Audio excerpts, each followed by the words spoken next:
পঞ্চায়ত নিৰ্বাচনৰ দিন যিমানেই চমু চাপি আহিছে, শাসক বিৰোধী দলসমূহ দেখা গৈছে ইতিমধ্যে তেওঁলোকৰ তৎপৰতা বৃদ্ধি পাইছে। আৰু আজি মই আহি উপস্থিত হৈছোঁ ধৰ্মশালাত, আৰু ধৰ্মশালাত আহি আজি দেখা পাইছোঁ যে যি বিজেপিৰ সমৰ্থিত যি প্ৰাৰ্থীসকল আছে তেওঁলোকক লৈ কিন্তু এক সাংগঠনিক সভা ইতিমধ্যে অনুষ্ঠিত হৈছে।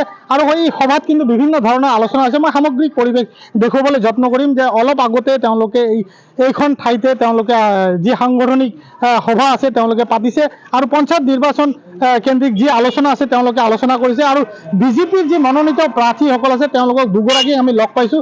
এগৰাকী হ'ল জিলা পৰিষদৰ আদাবাৰী যি পঞ্চায়তৰ আদাবাৰী জিলা পৰিষদৰ সদস্য পদত প্ৰাৰ্থী পাইছোঁ আমি, আৰু এগৰাকী আছে আঞ্চলিক পৰ্যায়ৰ যি প্ৰাৰ্থী আছে তেওঁক লগ পাইছোঁ। আমি কিছু কথা জানিবলৈ যত্ন কৰিম। প্ৰথমে বাইদেউৰ ওচৰলৈ আহিছোঁ। বাইদেউ, যিহেতু আপুনি জিলা পৰিষদৰ সদস্য ৰূপে আপুনি প্ৰতিদ্বন্দ্বিতা কৰিবলৈ আগবাঢ়িছে বিজেপিৰ পৰা, আপোনাৰ এই জিলা পৰিষদৰ কিমান ভোটাৰ আছে বা আপোনাৰ নামটো? নমস্কাৰ, মোৰ নাম নন্দিতা বৰ্মন। কিমান ভোটাৰ আছে আপোনাৰ? এই 42,000 ভোটাৰ আছে। এই 42,000 ভোটাৰ থকা আপোনাৰ জিলা পৰিষদখনত কেইটা গাঁও পৰিব আৰু কি কি সমস্যা আছে?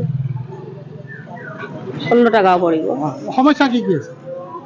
সমস্যা আছে ৰাস্তা ঘাটৰ, তাৰপিছত খোৱা পানী, আৰু কি কি সমস্যা দেখা পালে আপুনি? আৰু যিবোৰ সমস্যা আপুনি দেখা পাইছে, যিহেতু আপুনি আগবাঢ়িছে, সেই সমস্যাবোৰতো ৰাইজৰ ওচৰলৈ লৈ যাব লাগিব। আপোনাৰ কি সমস্যা? বহুত মানুহৰ ৰেচন কাৰ্ড হোৱা নাই, সেইবিলাকৰ অসুবিধা দেখা পাইছোঁ। সেইবিলাক লৈ আপুনি ৰাইজৰ ওচৰত যাব, আৰু ৰাইজক কি প্ৰতিশ্ৰুতি দিব যে আপুনি ভোটটো বিচাৰিব? কিবা কৈতো আপোনাক ভোটটো বিচাৰিব লাগিব। আপুনি কি প্ৰতিশ্ৰুতি দিব ৰাইজক? আপুনি জয়ী হোৱাৰ পিছত কি কৰিব? ৰাইজে যদি ভোট দি জয়যুক্ত কৰে তেনেহ'লে মই কিবা কয় ৰাইজৰ এইবিলাক সুবিধাবিলাক অসুবিধাবিলাক দূৰ কৰিম। এতিয়া বিভাগীয় মন্ত্ৰীসকলৰ লগত আলোচনা কৰি সেইবিলাক মই কিবা বস্তুবিলাক দূৰ কৰিম, সমস্যাবিলাক। যিহেতু আপুনি এই যিখন জিলা পৰিষদত প্ৰতিদ্বন্দ্বিতা কৰিব, তাতে UDF আছে, আপোনালোকৰ বিজেপি আছে, আৰু কংগ্ৰেছো আছে, ৰাইজৰ দলো আছে।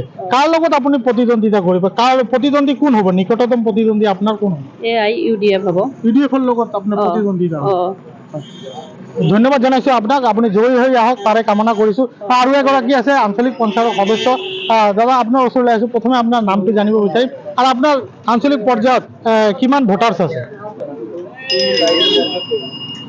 মোৰ নাম মোহাম্মদ ছিকেন্দৰ আলী, আৰু মোৰ পঞ্চায়তত প্ৰায় 11,000 মান ভোটাৰ আছে। 11,000, 10,433টা ভোট মানে আছে আৰু কি, 10,433টা। কোন আঞ্চলিক পঞ্চায়তৰ পৰা আপুনি প্ৰতিদ্বন্দ্বিতা কৰিবলৈ আগবাঢ়িছে? 6 নং ধৰ্মশালা। এই ধৰ্মশালাই আঞ্চলিক যিখিনি আপুনি ভোটাৰ্ছ আছে, সেই কি অসুবিধা আপোনাৰ দেখা পাইছে? মই বহুতো দেখা পাইছোঁ, মানে ৰাস্তা ঘাটৰ সমস্যা, পানীৰ সমস্যা, নালা নৰ্দমাৰ সমস্যা, বাজাৰখন মানে বহুত লেতেৰা হৈ পৰিৱেশ হৈ আছে।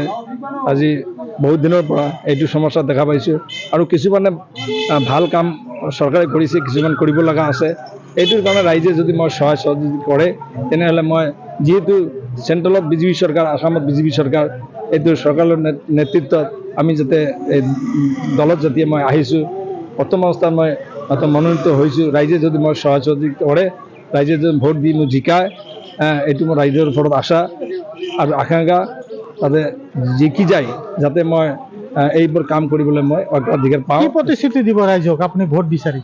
এইটো যদি ৰাইজে যদি মোক হয়তো বিশ্বাস কৰে আৰু ভোট দিয়ে, এইবাৰ যদি মোক জয়ী কৰে, তেনেহ'লে মই বিভাগীয় ওচৰত মই আশা ৰাখিম যে এই কামবিলাক সম্পাদন কৰাৰ যেনে মই আশা ৰাখিম। আপোনাৰ প্ৰতিদ্বন্দ্বী কোন হ'ব? নিকটতম প্ৰতিদ্বন্দ্বী? মোৰ প্ৰতিদ্বন্দ্বিতা এতিয়া মানে কংগ্ৰেছ আৰু UDF কোনো অস্তিত্ব নাই। মোৰ প্ৰতিদ্বন্দ্বী হ'বই নোৱাৰে এইবাৰ। মাইনৰিটি পূৰ্ণ সমৰ্থন মোৰ ওপৰত আছে। 1 নম্বৰতে মই আছোঁ, পূৰ্ণ আশা আকাংক্ষা আছে, প্ৰতিদ্বন্দ্বী হ'বই নোৱাৰে। আপুনি ফুল কনফিডেন্স? Full confidence. এইবাৰ ধৰ্মশালা পঞ্চায়তটো, ব্লকটো, এতিয়া 6 নম্বৰ পঞ্চায়তটো, এতিয়া কাউন্সিলৰ পদত 1 নম্বৰ মই ইনশাল্লাহ জিকিব পাৰিম। ধন্যবাদ জনাইছোঁ আপোনাক, আগতীয়া শুভেচ্ছা জ্ঞাপন কৰিছোঁ। আপুনি জিকি আহক তাৰে কামনা কৰিছোঁ। এয়া হ'ল ধৰ্মশালাৰ আঞ্চলিক পৰ্যায়ৰ যি সদস্য আছে, তেওঁ এই প্ৰতিদ্বন্দ্বী প্ৰাৰ্থীৰূপে আগবাঢ়ি আহিছে আৰু বিভিন্ন সমস্যাৰে জৰ্জৰিত এই গাঁওখনত ৰাস্তা ঘাটেই হওক বা পানী যোগানেই হওক বিভিন্ন সমস্যা আছে তেওঁলোকে এই সমস্যা সমাধান কৰাৰ প্ৰতিশ্ৰুতিতে কিন্তু প্ৰাৰ্থিত্ব আগবাঢ়িছে তেওঁলোক আৰু জিকাৰ পিছত তেওঁলোক যি সমস্যা আছে সেই সমস্যাখিনি সমাধান কৰিব বুলি তেওঁলোকে ৰাইজক প্ৰতিশ্ৰুতি দিছে।